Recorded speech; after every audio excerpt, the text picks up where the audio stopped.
السلام علیکم۔ اس ٹائم جناب میں گیدڑ چوک اٹک سے تھوڑا سا آگے اسے کہتے ہیں جناب بجلی گھر گلی، یہاں سے میں گزر رہا ہوں۔ یہاں روڈ کی جو حالت ہے یہ آپ کو دکھاؤں گا۔ یہ روڈ کی حالت دیکھیں آپ۔ اس سے بہت دفعہ ہم نے یہاں کے جو ڈپارٹمنٹ ہے B&R ان سے ریکویسٹ کی ہے کہ اس کو ٹھیک کیا جائے، لیکن I think they are not interested to solve the problem۔ گیدڑ چوک تک میں جاؤں گا۔ یہ ایک چھوٹا سا پورشن ہے۔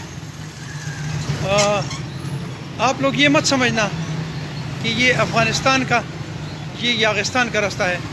یہ پاکستان میں اٹک اور اٹک میں گیدڑ چوک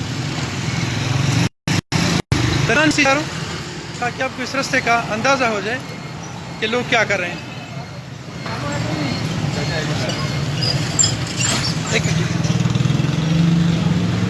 یہ صورتحال پچھلے 8-10 سال سے یہاں بنی ہوئی ہے، لیکن اس کا میرا خیال یہ ہے کہ اس اٹک کا کوئی والی وارث نہیں ہے شاید، اور اس کے وجہ سے سارا یہ نظام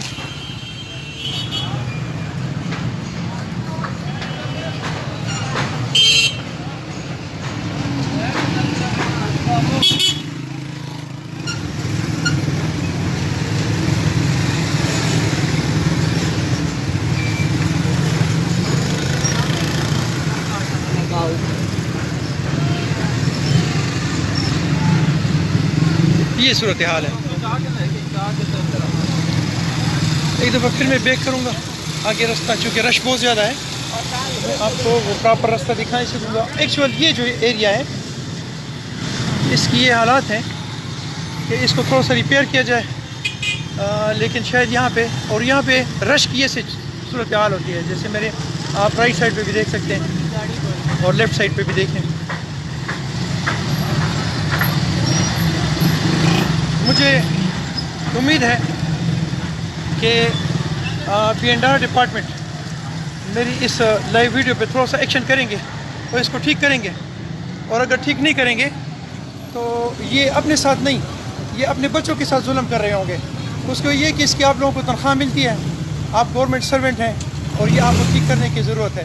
یہاں کے MNs MPs جو ہیں ان کو میری ریکویسٹ ہے کہ یہ جو ایریا ہے یہ آپ لوگوں کے شہداء کی لاشیں ادھر سے گزرتی ہیں، آپ کے مریضوں کی لاشیں، مریضوں کے ایمبولینسز یہاں سے گزرتے ہیں، تو کائنڈلی ذرا ان اپنے ووٹرز پہ رحم کریں اور اس سسٹم کو ٹھیک کروائیں۔ السلام علیکم ورحمۃ اللہ۔